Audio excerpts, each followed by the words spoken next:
시청자 여러분 안녕하십니까? 황세프의 요리 교실입니다. 오늘 주제는요, 청와대 녹지원에 등장한 BTS 방탄소년단 이야기입니다. 많은 사람들이 이 부분을 언급했지만은 저는 예술적 관점에서 이 이야기를 좀 해보고자 합니다. 자, BTS요, 빌보드 핫 100, 그러니까 빌보드에서 이 뜨거운 100곡 차트에서 사상 처음으로 1위를 했죠. 옛날에 샤이도 2등 했습니다. 근데 그 1위를 했어요. 그래서 명실상부한 세계적인 K-뮤직의 아이돌 그룹이 됐습니다. 이제 아이돌이라 부르기보다는 세계적인 차원의 K-팝의 레전드, 전설이 된 그룹입니다. 그런데 우리가 흔히 비틀즈 이야기를 하면요, 그들은 사회적으로 무리를 빚었지만은 프라이드가 굉장했습니다. 비틀즈의 멤버 존 레논은요, 우리가 예수보다 더 위대하다 이렇게 말을 했다가 난리가 났었습니다. 그리고 더 나아가서 마이클 잭슨이나 엘비스 프레슬리, 퀸 같은 이런 세계적인 아티스트 그룹들, 이런 멤버들이 제가 봤을 때 역사상 가장 뛰어난 팝 아티스트 하면 1, 2, 3, 4등 할 사람일 거예요. 근데 이 사람들이 정치인이나 권력 앞에 가서 알랑거리거나 거기에 가서 비위를 맞추거나 이렇게 한 일은 전혀 없습니다. 그들은 60년대, 70년대, 80년대에 활동을 해도 지금으로부터 많은 세월 전에 활동을 했어도 적어도 자신이 하는 팝 아티스트, 즉 예술가로서의 자존심 하나만큼은 하늘을 찔렀습니다. 그래서 너무 큰 자존심들이 그들을 망가뜨리기도 했습니다만은 적어도 그들이 사생활이나 또 그들이 여성관계나 마약이나 동성애에서 사고를 쳤지만은 정치 관련해서 권력 앞에서 굴복을 하거나 돈 많은 사람 앞에서 굴복을 한 예는 기억나는 게 하나도 없어요. 그러면 BTS가 빌보드의 탑까지 갔던 한국 최초의 아티스트, 이제 아티스트의 경지에 올랐었습니다. 그 음악의 가치가 어떻든요, 뭐 세계적으로 열렬히 환영하면 그것이 아티스트가 되는 거죠. 그렇지 않습니까? 그러면 이번에 청년의 날이라고 듣도 보도 못한 청년 기념식이 갑자기 공정 시비가 걸려서 추미애 아들이고 뭐고 또 인국공이고 난리가 난 상태에서 청와대에 등장을 했습니다. 사실 BTS가 없었더라면 도대체 청와대 앞에 풀밭에서 문가리가 토요일날 뭔 짓을 했는가에 대해서 기억하는 사람도 없을 거고 그것이 뉴스를 타지도 못했을 겁니다. 그런데 딴 사람도 아니고 한국에서 제일 성공한 그룹을 불러서 마치 공정의 상징처럼 등장시켰어요. 그런데 실상 이 땅의 대부분의 청년들은 BTS의 근처는커녕 최소한의 공정성, 아니면 자기 밥벌이 할 직장 하나도 잡지 못해서 신음하고 있습니다. 그들은 대학에 들어갈 때 공정성에서 밀리고, 군대를 갈 때 밀리고, 또 사회에 취업하는 데서도 밀리기도 합니다. 자, 그리고 최근에 있었던 인국공 사태나 추미애의 아들 백력 특혜 문제는 그야말로 이 사회에서 조그만한 구멍이라도 있으면 공정이라는 것은 다 구호에 불과하고 불공정이 자리를 잡는다. 이인영이 아들이 스위스 유학에서도 그게 정확하게 드러났지요. 그래서 코로나로 청춘들이 취업도 되지 않고 미래가 꽉 막혀 있는 이 상황에서 공정의 상징으로 BTS를 올린 부분이 이게 옳았는가? 성공한 이 반열에 이르던 BTS가 오늘날 이 땅에서 한마디로 불공정에 신음하고 부모의 빽이 없어서 이 고통받는 청춘을 상징하는 사례로 옳았는가에 대해서 저는 좀 의문을 가집니다. 그들도 과거에 무명해서 그 위치까지 올라갔을 수 있겠지만은 적어도 제1의 청년의 날 상징으로서 BTS가 등장하고 BTS를 가지고 공정을 말하는 문은 한참 어긋나도 어긋났다고 저는 보고 있습니다. 자, 세계적으로 견주어서 1등을 했다. 자, 공정한 경쟁을 했다라고 이야기를 할 수 있겠지만은 사실은 대한민국의 이 팝계도 실력이 있지만은 수많은 사람들이 길을 찾지 못해서 밀리는 불공정이 난무하는 데서 BTS는 그나마 상당히 재수가 좋았다라고 볼 수 있겠죠. 그런데 타겟민이 BTS가 앞으로 19년 뒤에 미래 청년 세대들에게 주는 선물이라고 마치 타임캡슐 같은 선물을 가져왔지요.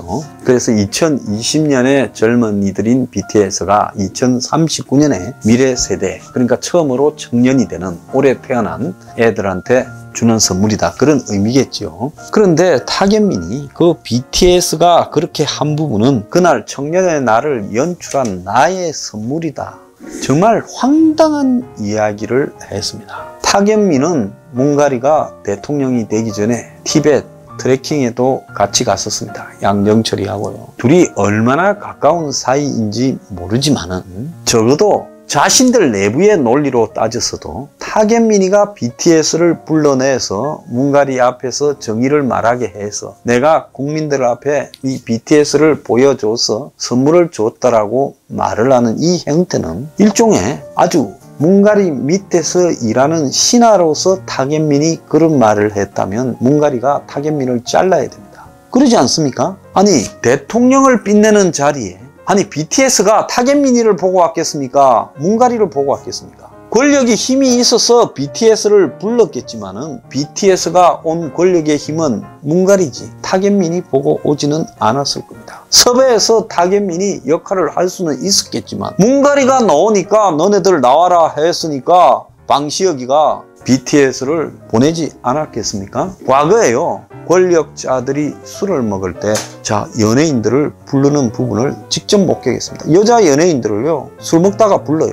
룸살롱 같은 이런 술집에요. 그럼 급히 쫓아왔습니다. 제가 그 모습을 보면서 야, 이게 도대체 뭔가, 쟤는 진짜 지 스스로 딴따라를 자초하는구나, 이렇게 생각을 했습니다. 자, 우리가 딴따라와 아티스트와 딴따라, 이 차이는 뭐겠습니까? 나훈아 씨가요, 제가 여러 번 말했습니다만은 이건희 회장이 불러도 안 간다. 북한의 공연 가자 불러도 안 간다. 왜? 나는 표 사가지고 내 공연의 표권은 나의 팬 앞에서만 노래를 부르겠다. 자, 이것이 아티스트라고 저는 생각을 합니다. 아무데나 가서 돈 많이 줄 거니까 환갑잔치에 와서 노래 불러라. 우리 집에 무슨 애가 결혼하니까 결혼식에 와서 돈 많이 줄게 불러라. 그래서 아티스트가 돈만 많이 주면 가거나 권력이 있는 사람이 와 하면 권력의 불이익을 받을까봐 겁이 나서, 또는 권력의 덕을 좀 보려고 그렇게 쫓아가는 부분이, 그게 바로 딴따라인 겁니다. 그래서 진짜 진정한 아티스트라면요, 이 BTS가요, 유엔 총회에 가서 옛날에 뭉가리 옆에서 연설한 부분은 저는 이해를 합니다. 그럴 수 있어요. 세계의 젊은이들에게 한국을 대표하는 아티스트로 연설을 했다. 자, 그런 부분까지 시비를 걸면 옹졸한 부분이라 생각을 해요. 그렇지만은 청와대 앞마당에 쌓이고 쌓인 불공정의 문제로 자신이 대통령이 될 때 이야기했던 공정, 기회균등, 정의, 이런 부분을 다 깔아뭉개서 거기에 분노하는 청년들의 지지율이 싹 빠져서 뭉가리가 지금 40% 지지율이 무너질까 말까 하니까 느닷없이 청년의 날 행사를 가지고 BTS를 불러가지고 거기를 때운다. 여기에 방시혁이가 BTS를 보냈다면 방시혁은 이제 BTS를 풀어줘야 돼요. 저는 이런 세계적 아티스트를 컨트롤할 수 있는 기획사의 책임자로서 자격 미달이라고 봅니다. 왜냐하면 방시혁은 BTS를 가지고 떼돈을 지금 벌었다. 상장하면 최고가가 1조 한 7천억 정도 나올 거라는 거예요. 그러니까 한국의 상위 7개 엔터테인먼트 회사 다 합친 거에 2.4배가 된다. 엄청난 돈을 BTS로 벌 겁니다. 자, 그렇게 돈을 많이 번다면 거기에 명성에 따르는 사회적 책임도 있어야 되는 거예요. 그건 뭐냐? 정치에서는 관여하지 않겠다. 특정 한쪽을 편들거나 반대하라는 게 아니라 우리는 정치에서 초월해 있다. 적어도 한국을 대표하는 세계의 최고 팝 아티스트가 된 그룹 청년들한테는 방시혁이가 그런 부분을 보여주어야 되고, 그 다음에 BTS도 저는 사고에 문제가 있다고 봐요. 기획사 사장이 가라 한다고 나이트클럽에 가서 BTS가 노래 부를 겁니까? 캬바레 가서 노래 부를 겁니까? 아니잖아요. 그렇다면 순수한 정치 행사에는 가지 않는다. 그날 그것이 청년의 날 행사라 하더라도 청년들의 지지가 확 철회돼 가지고 말로만 공정뿐이다 하는 뭉가리에 대한 청년들의 분노를, 뭉가리가 공정을 37번 이야기했다요. BTS 앞에서요. 그 자리에 병풍처럼 뒤에 늘어서 가지고 장단 맞춰주고 타임캡슐을 전달하고 어쩌고 했다라는 거는요, 이거는 아티스트의 경지에서 추락해 딴따라로 추락하기 직전의 위기에 놓여 있다. 더 이상 방시혁이가 BTS를 막 부려서 정치 행사에 동원한다면요, 나중에 만약에 정권이 바뀌면 바뀐 정권이 방시혁이 세무조사해. 그리고 BTS 저것들 정치적으로 놀았잖아. TV 출연시키지 마. 만약에 이렇게 하면 그때는 뭐라고 할 겁니까? 그렇기 때문에 BTS도 이제 멤버들이 옛날에는 청소년 가까운 나이였지만은 이제 나이가 먹을 만큼 먹은 다 성인들이 됐잖아요. 그러면 이런 지시를 하면 이거는 우리가 응하지 못하겠다라고 최소한 그런 말을 할 수 있는 자존심, 프라이드가 있어야지 그냥 애들 7명 떼거지밖에 더 됩니까? 저런 식으로 가라는 데 가고 오라는 데 오면요. 그러니까 정치에서 멀리하기 바라고요. BTS 팬클럽 아미인가 있죠? 저는 팬클럽이 분노해야 된다고 봐요. 왜 BTS를 정치판에 끌고 다니느냐 하고 분노하면서 규탄해야 된다는 겁니다. 스타를 진정으로 아낀다면요, 팬들이 그 스타의 아티스트로서의 자존심을 세워줘야 되는 거예요. 스타는요, 노래 잘 부르고 춤 잘 춘다고 스타가 되는 게 아니라 자존심 하나로 스타가 되는 겁니다. 아시겠습니까? 오늘의 디저트, 스타가 프라이드를 잃으면 딴따라가 된다.